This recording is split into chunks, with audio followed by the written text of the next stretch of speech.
Hello and welcome to this Conversations on Groong episode. Today, we're talking about a field of study that came to our attention called neutrality studies. So we have with us a champion of this field, Dr. Pascal Lottaz. Hello, Pascal. Thanks for coming on our show. Hello, Pascal. Hello, and thank you very much for having me today. Absolutely. So since this is your first time with us, would you tell us a little bit about yourself and the interests that have led you to this formal study of the concept of neutrality? Well, thanks for your interest because there's not that many people who want to talk about neutrality, but I'm always happy to. Um, so my name is Pascal Lottaz. I'm a Swiss citizen, but I'm living for over 10 years now in Japan, and I came here to do my quite a while ago, but finally to do my MA and PhD. And during my PhD at the National Graduate Institute for Policy Studies in Tokyo, I worked for 4 years on neutral states and Japan during the Second World War. Turns out that nobody bothered looking at what Spain, Sweden, and Switzerland, those were the three main ones that I looked at, what they did with Japan during the Second World War, diplomatically mainly. So I went into the archives and looked at the diplomatic correspondence. And as it turned out, these three countries were quite different. Although Sweden and Switzerland were very close in terms of how their political setup worked, both democracies, one direct, the other one a parliamentary democracy, similar history and tradition of neutrality at that point. But Spain was completely different, right? Spain was a fascist dictatorship under Francisco Franco, who had just won the Spanish Civil War, but Spain also remained neutral. And the fact that all three of them remained neutral successfully and were not invaded and so on, allowed them to keep diplomatic contact with Japan as before, and it allowed them to do a lot of things, and actually exactly the same things, more or less, in terms of connecting with the outside world and acting as intermediaries and political actors in their own rights. And that was fascinating. So and while studying this, I realized that a lot of the discussion about neutrality in Switzerland and in Europe in general misses a very important point, which is that never mind whether you have a long-standing neutrality policy, yes or no, if you are not part of a conflict, you become neutral, even in an analytical term, and then that allows you to do things. And that's something that I decided then to focus on once I was done with the PhD and build up this field of neutrality studies, because nobody bothers looking at those states systematically who try to remain third party, who try to remain systematically out. And international relations has developed a lot of terms to describe this without actually looking at it. Balancing, hedging, bandwagoning, and so on. But these are all terms of art that are somehow, just try to explain away or to not bother very much with these third states. And I want to do the opposite. And my claim is that within any kind of international system and any kind of conflict constellation, the third parties, those that do not fight or those that try to remain in a good relation with those who are fighting, be it a direct war, be it a trade war, be it just a small scale conflict, those third parties matter a lot, and those third parties influence the whole system, and that's what I'm trying to build up. Is there a formal theoretical basis for neutrality studies? And when was it introduced and coined? I'm coining it as we speak. I see. Neutrality studies as a field of study doesn't exist. I have a research project which I first implemented for 3 years at Waseda University in Tokyo, and now for 5 years at Kyoto University. And I call it neutrality studies because I would like people to systematically focus on third-party states. So, Pascal, let's relate to an old saying attributed to Edmund Burke, that the only thing necessary for evil to triumph in the world is for good men to do nothing. Now, we've actually Googled and found out that maybe this is misattributed to Edmund Burke, but the point remains valid. Is neutrality really neutrality? Are you really neutral if you sit by and watch your neighbors commit genocide? Yes. No, this is the core of the issue. And maybe I need to say that neutrality in a world that is dominated by good and evil. If this is the only two poles you have, then neutrality cannot exist. There's no conceptual space.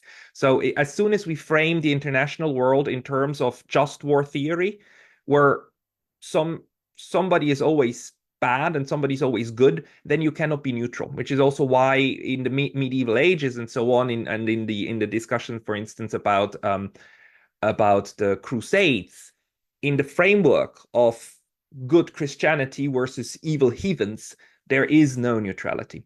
But if world politics and in general, like people's relationships are framed more in realist terms, and I mean with realists, I mean like Machiavelli, I mean Clausewitz, and people who just describe how power politics works. In that framework, there's much more conceptual space because, as Clausewitz said, right, war is the continuation of politics by other means. Yeah. In that framework, neutrality is the continuation of politics by the same means. As in, if war is really just something states do in order to kind of get what they want, then not doing war and remaining out of it and just having your own position and just trying to remain friends with both parties of a war is just a rational choice. So, but again, to come back to this, like, if we have a heinous crime, like let's say a genocide that is happening, and you don't do anything about it, then it is utterly clear how that then looks like being complicit in this crime, right? So the framing of what is actually happening and the framing of it are essential in order to determine whether neutrality is a understandable position or a heinous crime itself. And I can't answer that. I can only analyze it. Is there a difference between the terms neutrality and independence? There is a difference. I mean, let me put it this way. Especially in international relations, states that are not independent usually cannot really be neutral, because if you are an appendix to another state, or you're joined by the hip to another state because you're in a military alliance, or because you are in a relationship where you depend on the other one, if this one wants to go to war or ends up in war, then you usually end up with it in there, right? So independence in the sense of having the ability to take political actions that are different from another one is kind of a prerequisite. But neutrality itself is still different because it implies that you choose to remain in good terms with your friend and the enemy of the friend, right? And the problem for the neutral, I always use this metaphor, is that you're the third part in a triangle, right? You have belligerent 1, belligerent 2, and this can be also a trade war or whatever, and you're the third part in the triangle. And the fact that you try to remain in good terms with both of these, while these two are at war with each other, that will automatically lead to both of these poles trying to pull you in on their side or push you away from the other one, right? And that's what we are seeing right now. Secondary sanctions of the U.S. levied against states or companies that do not comply with U.S. sanctions, even if the companies are outside of U.S. jurisdiction. That's a typical mechanism to try to push neutral states in the war between Russia and Ukraine to their side or away from the other one. And it's a typical problem in any kind of conflict constellation, that the neutrals will be pushed and pulled by both sides because they're not completely in one or the other camp. So when I thought about neutrality, I was looking this up, and several, I guess, people in the neutrality studies area were talking about the non-aligned movement as one example of neutrality. And for us, for Armenians, especially when we followed the conflict between Armenia and Azerbaijan over the years, Azerbaijan was able to get a lot of favors from the non-aligned movement in terms of political statements. I'm not sure how serious they were, but for instance, I believe in 2012, the ministerial meeting for the non-aligned movement was the only one where the non-use of force, which is one of the main principles, in international relations and especially in UN and so forth, was emphasized. Everyone else after that was, territorial integrity of Azerbaijan, and so forth. So isn't this a case where supposed neutrality in the form of this nine-line movement is actually becoming a block that can pressure Armenia into actions? And how would you assess the one experience of this, non-aligned movement as an international organization in the practice of neutrality? And the end result we have so far, I'm not sure if there are other examples, but I just know this one because it was particular to us. Yeah, no, it's a good point. But a misunderstanding is to think that neutrals and non-aligned states take no position. They usually do the opposite. They always take a position, but they take their own. And the non-aligned movement is an example of a couple of states coming together who didn't want to be sucked into the bipolarity and actually made it a political statement to say, like, guys, this bipolar system that you're creating here, these two blocks, and your demand to join either this one or that one, it ain't working for us. We don't want that. We don't want a bipolar world. We do our own thing. And what did these two poles do? They automatically framed it in their conceptualization. Said, like, oh, if you're neither with us nor with the other one, then you're a third pole. You're the other one. And the non-alignment said, like, no, not really. I mean, we're not a consolidated block. We are just a couple of countries who don't want to participate in this bipolar BS. And that's why then you find also within the non-aligned movement certain principles, but they're very loose. And the non-aligned movement itself is very, very loose. It's just a club of countries that meet every once in a while on ministerial or summit level.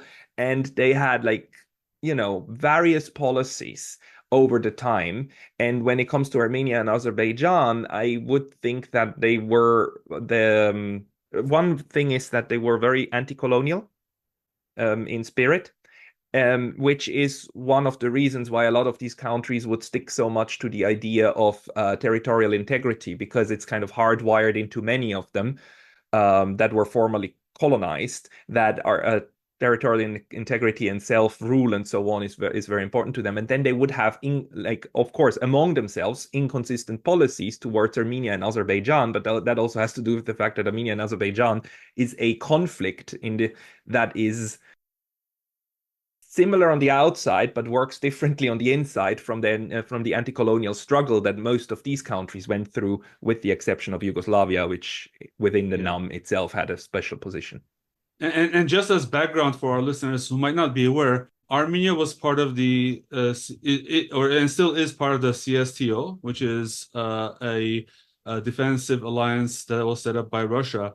Meanwhile, Azerbaijan left that alliance, and essentially that's how it made the decision to become part of this non-aligned movement, whereas Armenia was not a member. Yeah, I still kind of feel that just, by becoming a member and Armenia not being a member, like other members, try to give some favors to Azerbaijan, obviously, but maybe the question to ask is how significant was that support? Because I still believe that if you're a member of a non-aligned movement, you still should support some minimal global order, which is, not endorsing violence and not endorsing the use of force, in my opinion. Yeah, the problem is that in the international sphere, we have, like, competing concepts, right? And we can see how even the people who claim to hold up the rules-based international order, those are the number one people who always strategically deploy whichever is best, If in the case of Kosovo, independence and self-rule of populations is the name of the game, then we go for that one. But if in the case of Ukraine and the Donbass, territorial integrity is better for us, then we go for that principle. And territorial integrity and self-rule, of course, they contradict each other. And so you have an entire tool set of principles that especially the West then chooses at will, which one is ever better for our geopolitical interest. We actually had a specific question in this area because we have had the situation of two international principles that conflict with each other, seemingly, that of territorial integrity and the principle of self-determination. How does neutrality actually stand in a situation like that, seemingly between right and wrong? It doesn't. Neutrality itself is not a concept that has any kind of metaphysical existence, right? It's really just more or less a principle and a tendency of in conflict situations that you sometimes have third party. You always have actors that are connected to conflict parties, but that themselves do not want to be part of it. As in, it makes no sense for them to choose. And Armenia and Azerbaijan are actually a good example. I mean, which one did Japan choose? Which one did Japan support? Japan doesn't support either of them because Japan doesn't even really understand what this is Hmm. about and has no stake in it and doesn't want to be sucked into it. So just leave me alone from the position of Japan. So although Japan doesn't officially declare neutrality, but in the conflict itself, it's more or less a third party actor, and it will naturally try to interact with both because why not?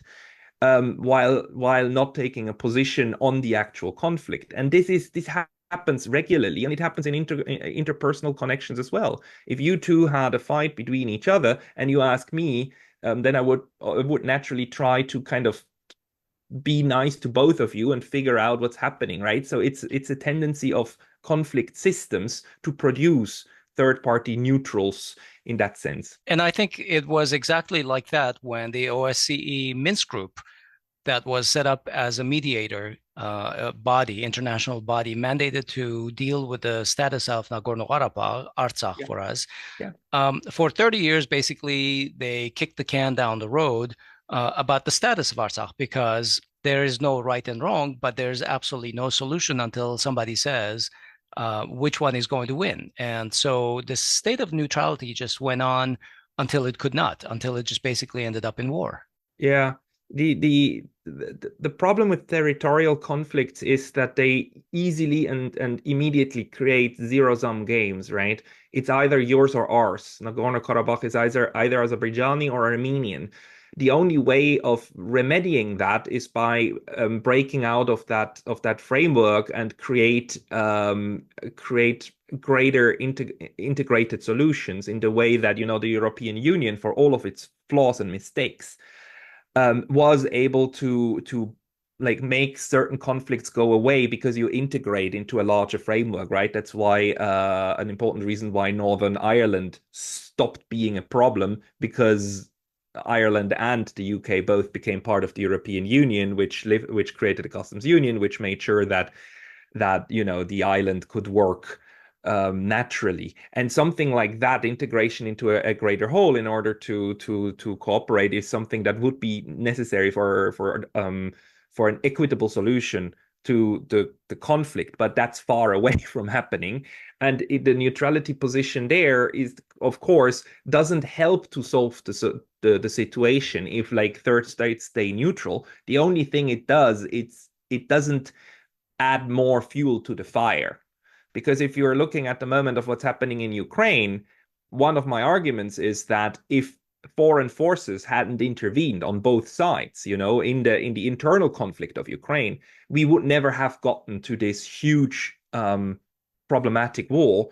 Had not the West tried to influence Kiev in 2014 and so on, and had Russia not poured in weapons to the to the rebels in the east, and had then the West not added more weapons to that one, then we wouldn't have that huge structural conflict, which is now really, I mean, is on the verge of destroying the entirety of Ukraine. So in a sense, the staying out of a lot of states from the conflict in Armenia and Azerbaijan, at least it makes sure that the conflict remains small, but the conflict doesn't go away, and it was still war, and it was still bad.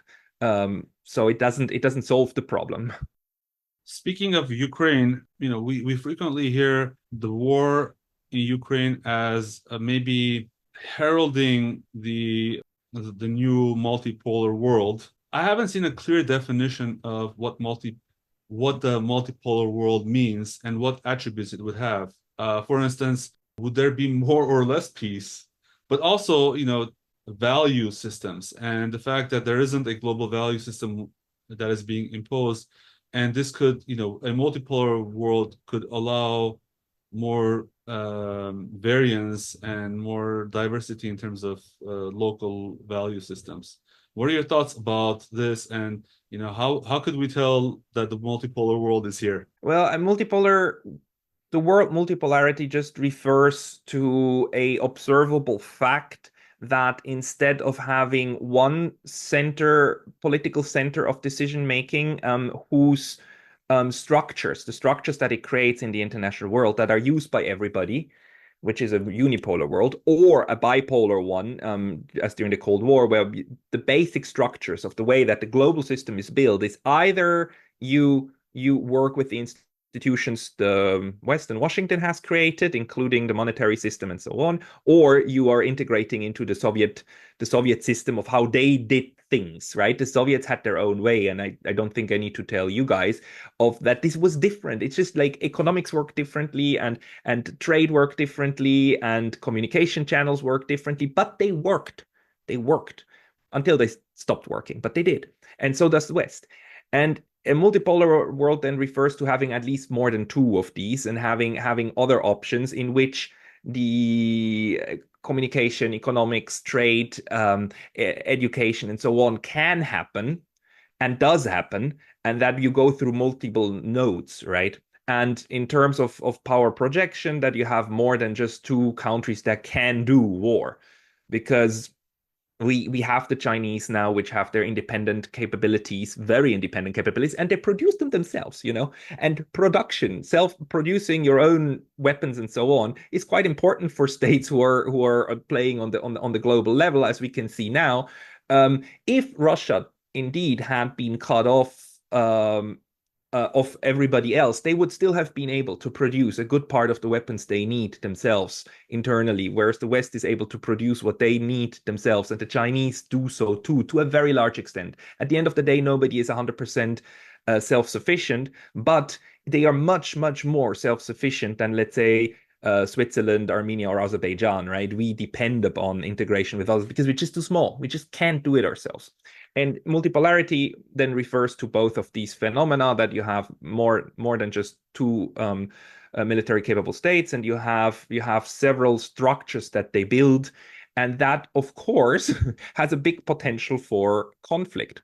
But what we have seen over the past is that even bipolarity and unipolarity were not structures that brought peace, not at all. I mean, there's now very good academic research that shows that the US intervened more in abroad, foreign interventions, more after 45 than before, and more after 89 than before, between 45 and 89. As in, the end of the Cold War did not lead the US to the unipolar power to scale down foreign interventions. It actually led to an upscaling. And we've seen horrible wars, and millions of people have perished, right, between 89 and 2024. The unipolar moment, or 2022, the unipolar moment was not a moment of peace. So the question is, how do we deal with a multipolar world, and how is it possible to build structures that, even though they are not necessarily integrated into each other, like a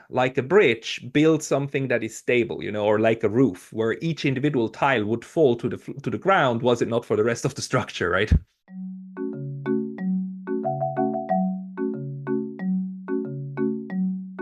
Hovik, let's just take a moment here. We'd like to remind our listeners to go to our donate page, podcasts.groong.org/donate, or just go to podcasts.groong.org, and there's a donate link there. And consider buying us a coffee, or better yet, become a sustaining member of Groong through our Patreon link and give us monthly. There aren't that many shows like us who digest Armenian news weekly and bring you interesting discussions relevant to it in English language and in a regular manner. We have always operated as a labor of love. And we're not only nonprofit, but we're also non-budget, unfortunately. So we rely on listeners like you to help us. Just 2 to 3 friends who have committed our life's time and effort to understand the world around Armenians and Armenia, and sharing that understanding with you. So we will continue to do our work as we always have, but your support will help us expand our reach to more people who are interested in Armenian affairs around the world. So please visit our donate page. Again, podcasts.groong.org/donate, and consider supporting us. Thank you in advance. We appreciate your listening to us, and we take that trust and your support very seriously. Thank you. So let me ask then, since we're Armenian, let's talk a little bit more about Armenia.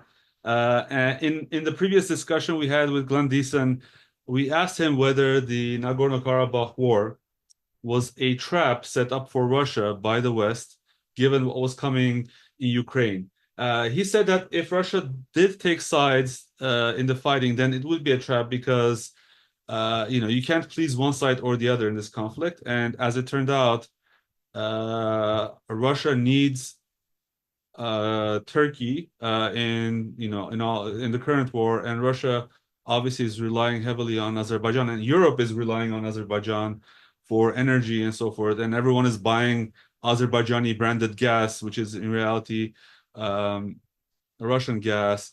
So our question was, do you think that back then in 2020 the wheels were already in motion for the current war in Ukraine, and essentially Karabakh was an early attempt at opening up a second front against Russia? What are your thoughts about the war in Karabakh in the context of the current conflict between Russia and the West? It's a good question, and to be honest, I don't know enough about what happened in Armenia and Azerbaijan, for instance, when it comes to the NGOs, whether the National Endowment for Democracy and so on has sponsored a lot of activities or not.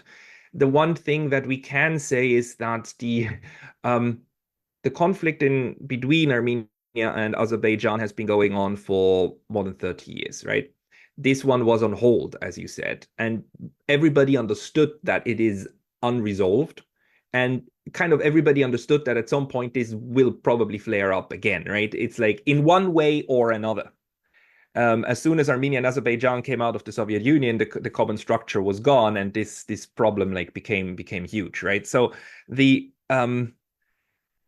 I would rather tend to think that it's probably more or less natural processes inside between these two camps, especially also that the political decisions that Mr. Pashkinyan took, and also vis-a-vis Russia and Azerbaijan managed to build up its army. I mean, they managed to just build over decades their army to the point where they could win this war, and then that they used a moment that looked opportune and in the end turned out to have like, as in only military rationale, from the viewpoint of military rationale, they judged correctly that now was the time where we could take it because they did. So I would think that this is probably more internal developments, also because the West, the attention in the Caucasus, from my view, has always been more on Georgia than on Armenia and Azerbaijan. Also with like invested money into Georgia and influence campaigns, and also to Russia. Georgia kind of takes a more prominent role, and there we have a conflict between Russia and Georgia directly, whereas in Armenia and Azerbaijan, this is a typical moment when Russia actually didn't want to pick sides, when Russia itself is kind of a neutral actor, although it is with Armenia part of a basically defensive alliance, but for real political reasons had every incentive to just not take sides, or only if push comes to shove. But because Mr. Pashkinyan then didn't even want Russian intervention, Vladimir Putin said, like, what should I do? Right. What should I do? Right. They don't want it. So, yeah. Sorry. I would agree with you. The only official evidence that we have is this 2019 leaked Rand Corporation report, which mentioned like things that the US could do strategically in its conflict with Russia, and one of them explicitly mentioned stoking up or using the Karabakh conflict. But I guess we can talk about this some more, but there's so much to cover. But since you mentioned Pashinyan, since the 2020 war officially, but many would say even before, Pashinyan has taken the dramatic step of moving Armenia away from Russia's orbit, frequently playing on emotions of the populace, which is still in a post-war, depression, and they can't fully forgive Russia's inactions in Karabakh. regardless of the reasons for it. And this policy has been shared by a coterie of Western-funded academics. You mentioned National Endowment for Democracy. There are a large number of such institutes in Armenia, and just today, two Western academics who are of Armenian origin penned an article that was published in the National Interest with a subheadline that says, "Armenia can offer the United States a foothold in Russia's backyard." Just that statement itself seems to offer Armenia essentially as a tool in the fight between Russia and the West. Meanwhile, Asbed and I are almost sick and tired of asking this question of what is the benefit to Armenia in this, calculus. But many analysts agree that this is essentially what is happening. The West is using Armenia as a tool, and again, we can't see the benefit. Do you see any upside for Armenia in becoming a U.S.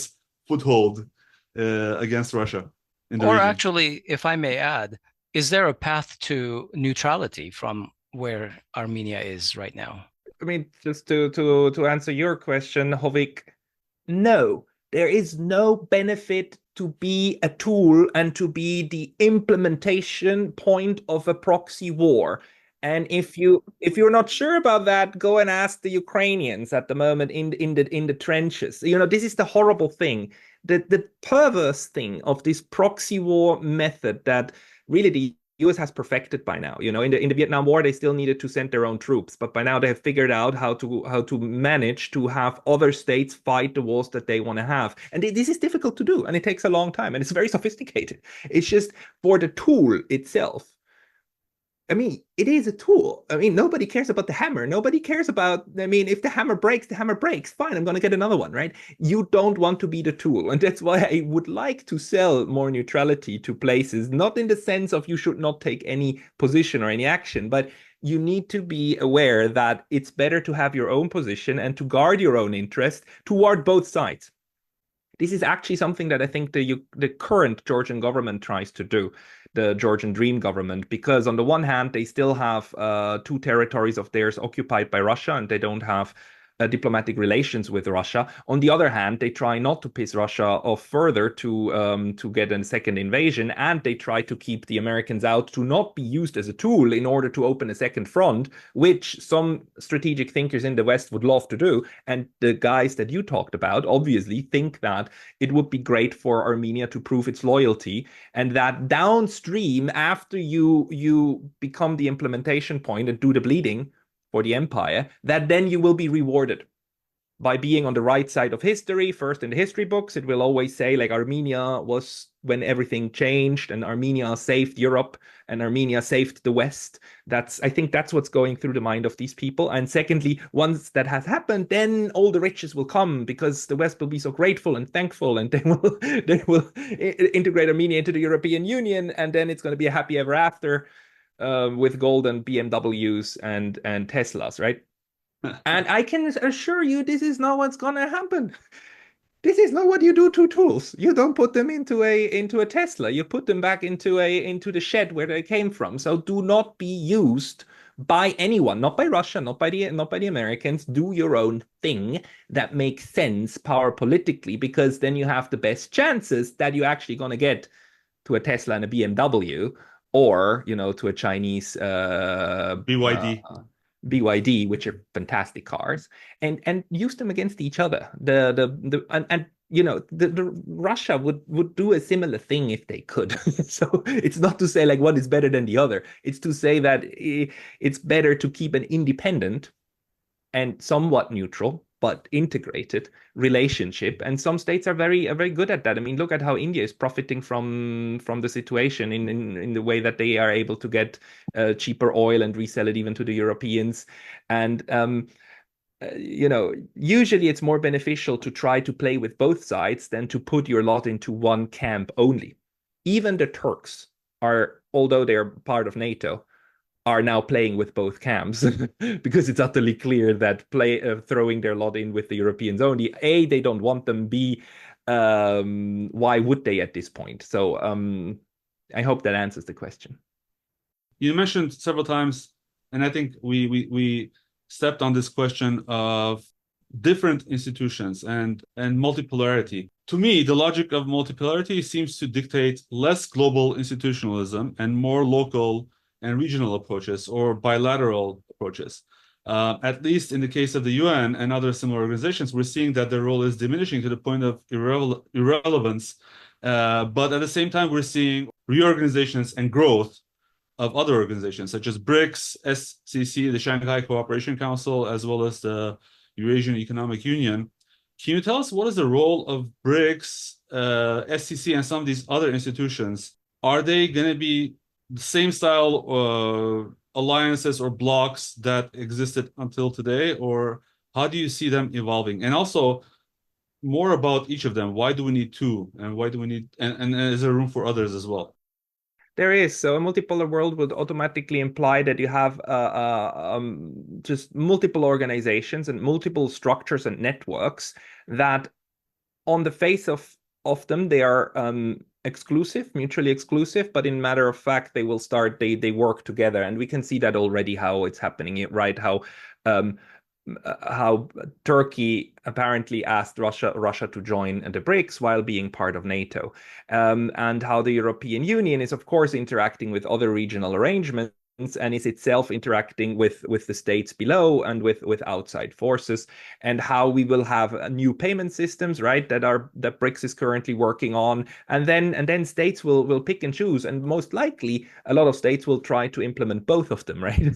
Because that would make most sense, because redundancy makes sense. So we will have a flourishing of international organizations, and within that framework, the UN will probably become one of several international organizations that do things. So the idea of the UN in the beginning was to be world government, right? After the League of Nations, and top down, top of the pyramid, the UN Security Council, and then they enforce peace on everybody. Now that never happened. The UN just became one of the different organizations among others, and they will probably remain so, because one of the things is, or even though we call it irrelevant, it's only irrelevant in the sense that it's not able to impose this structure. But China says we want to work on the international system through the UN. Russia says so. The US says so. The EU says so. I mean, one of the only consensus we still have is that everybody says we adhere to the UN Charter, which is actually a good thing, right? It grounds us. It gives us a common understanding of what we actually strive for. Then they implement it differently and they interpret it differently. But the understanding that the UN is important and we want it to be important is still there. I haven't so far heard any one of the big ones or the small ones saying like, we will exit this goddamn UN and then we will fight that evil empire. Like that's not what we hear. So we will rather hear like different versions of the same idea within different kinds of structures. And Brics is then one of them. But Brics is a loose structure, just like the G7. And you can see how Brics tries to unite even enemies, right? Last year, they invited at the same time Iran and Saudi Arabia. They combined China and India. And let's not forget, China and India have like huge territorial disputes, right? But Brics is trying to be a club for those who, even among rivals, they still want to find common ground, which makes them institutionally different, of course, from NATO or the EU, which demand strict adherence to the code, and then everybody has to be on the same page. Brics says like, nah, we can be on different pages on some parts, but we can still cooperate, and it's still overall beneficial. So it's kind of a different philosophy and mentality behind these institutions, but we will see rather more of those, and also the Shanghai Cooperation Organization. And then states will just have several outlets, and it will be much more busy and not channeled through one single institution. And do you have any predictions on the upcoming BRICS meeting in October in Kazan? And I think that one of the main themes or topics being discussed is this de-dollarization, or is it a common BRICS currency that might come forth? Do you have any thoughts on that? I doubt that BRICS will create its own currency because it would make things just unnecessarily complicated. It's already complicated, so it makes more sense that they would try to probably work with some form of currency basket in order to have like a common money has three functions, right? Unit of account, store of value, and medium of exchange.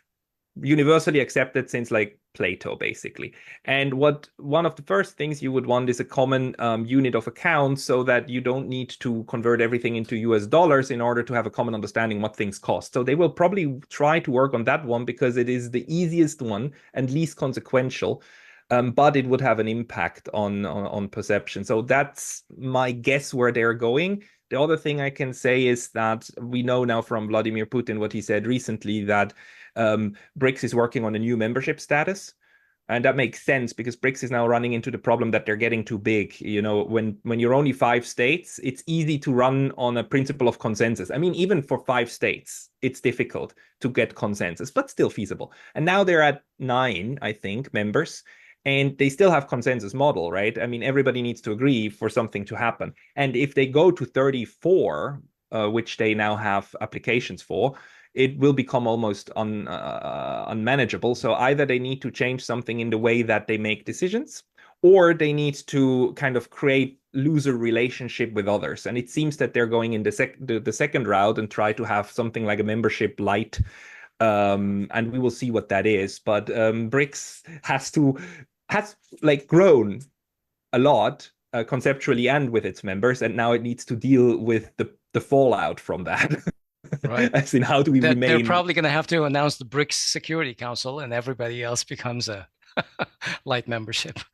Yeah, well, they are not a military alliance, right? They I are understand. a trade bloc. So, but still, this is the problem. How to organize ourselves to still remain agile, but have an impact and not degrade into either a UN, which is institutionally blocked, because it cannot take any decisions, or an irrelevant kind of, club of just a trade agreement. You want to be more than that, but not a UN that cannot move. So the last topic that we wanted to discuss with you, Pascal, is supply chain security, or in a multipolar world. With yesterday's pager attack by Israel, I believe a new Rubicon was crossed in terms of what is permissible for states to do internationally, and threats that smaller and less, I guess, technically sovereign countries will need to consider. Just briefly, it appears that Israel was able to, either at manufacturing time or during shipment time, implant explosives into thousands of pagers, destined allegedly for use by Hezbollah in Lebanon. Not just pagers, but it appears that cell phones, communication radios, and even solar panels were reported to be exploding all over Lebanon over the last few days, resulting in multiple deaths and injuries to thousands, including innocent bystanders and even children. Regardless of one's stance on the Middle East conflict, I think that this attack raises many questions about the security of basic technology and other goods that countries, rely upon. I can think of only a few countries that, for instance, would be able to manufacture their own cell phones and networking equipment. So, how do regular and small countries get the assurance or ensure that their networking equipment doesn't have a backdoor for the NSA or the Mossad, I guess, or that their cell phones don't suddenly explode one day, when someone else doesn't like the opinion of their politicians or political actors or whatever, revolutionaries, whatever you could call them. Yeah, this is a very important question, and it's at this point, it's difficult to find an international crime that Israel hasn't yet committed. But this one has huge impact, because I think no one, all of us, we knew that potentially our Zoom call can be listened into, that our phones might record what we are saying and send it for analysis, right? We all were aware of that, but that these things could explode and kill us. We knew that hypothetical this could be the case, but now we've seen the first time a state that uses an attack like this on an adversary. Of massive industrial sabotage, and it is sabotage, right? It's a very classic means of warfare, but it is sabotage, and it's very sophisticated sabotage. And this changes, and I predict this will change hugely of how technological security will also be viewed from now on, because the matter of the fact is only large states that have technological sovereignty can assure to a reasonable degree that this doesn't happen to themselves. And those are really just the United States, Russia, and China that can make sure that their supply chains remain remain proper. Smaller states, Switzerland, Armenia, Azerbaijan, even most states in the European Union, we don't have that ability. We don't have the production facility. We depend on integrated supply chains, and the only thing left to do is then to try to implement monitoring to kind of at least scan for this kind of stuff. But this will be a huge undertaking. And it will make everybody of us weary to keep our phones on us, right? Because we don't know, are these batteries that can explode with like little metal balls in them to create even more damage? Are they maybe already in here? How would I know? We can't. It's a very shocking event, and it undermines trust. That's the worst thing. It undermines trust in these supply chains, and my prediction is that what we will see now is going to be a lot of over the next years, a lot of investments into trying to monitor supply chains and at least take out the chance for this happening. But how somebody like Hezbollah or how small states want to do that, they don't have the capacity. We just don't have the capacity. So we now all have a Damocles sword over our heads, unfortunately. Yeah, almost literally. Yeah, it's very scary, and this is just unprecedented because it takes away. It changes the rules of the game. Israel again changed the rules of the game. The interesting thing is, like, if anything like that happened to Israel, we would already have full-blown war, right? That's absolutely clear. But for some reason, Israel is the only state in the world at the moment that has an opt-out of everything. It's the only one that can attack foreign embassies and get away with it, and do a genocide and get away with it. So this is just another one of these moments.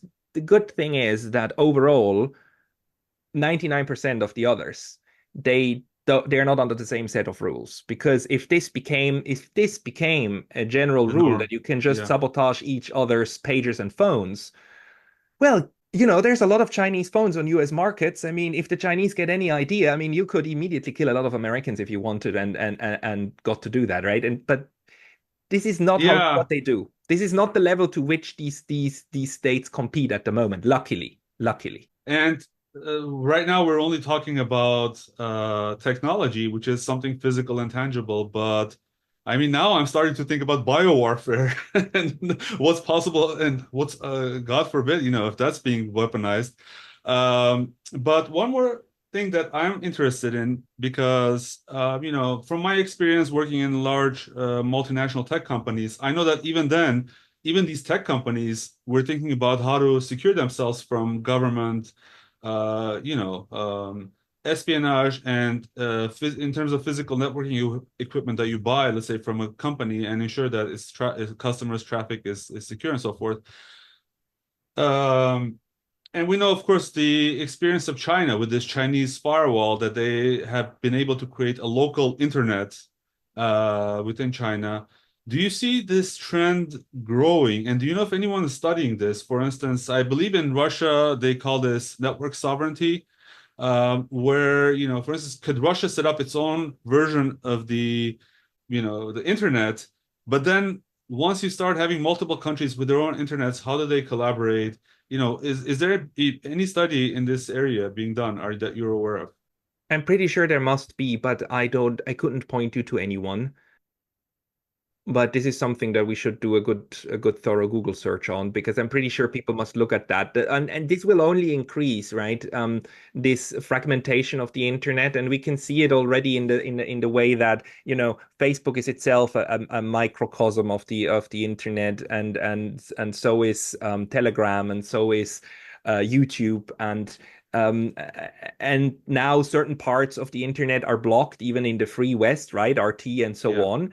And the internet becomes more and more bubbleized, and this will probably increase. The hope I have is that this will also increase the incentive for people to create counter technologies in order to bridge the bubbles, right? Exactly, and that's where I was leading to. Because, like, one of the things, for instance, that Brics could do, and I've been thinking about this, is create a technological standard that would allow them, for instance, because a single country, especially a small country like Armenia, can't go to Qualcomm or some chip manufacturer and say, I need to be able to inspect your chip. But if these larger trade alliances as a bloc create a technological standard and say, you must allow us visibility and assurance that your technology doesn't contain any backdoors or things like that, that might be an up and coming role that these regional organizations like Brics may have say so in. I'm not sure.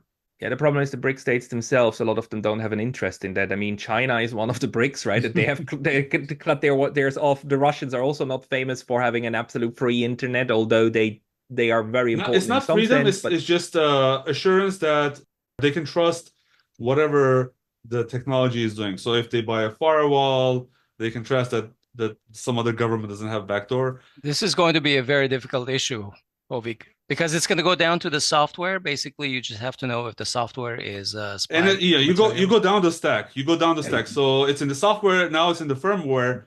And I think there's this movement that says, firmware should be open source and you should be able to inspect open source. yeah. But then there's a hardware level below They that. say So that. There's two ways of doing this, right? One is software open source so that anyone can inspect and that outside experts can actually monitor and so on. And Apple tries to do that, right? Apple tries to increase trust by saying we have standards that external experts can monitor, therefore trust us.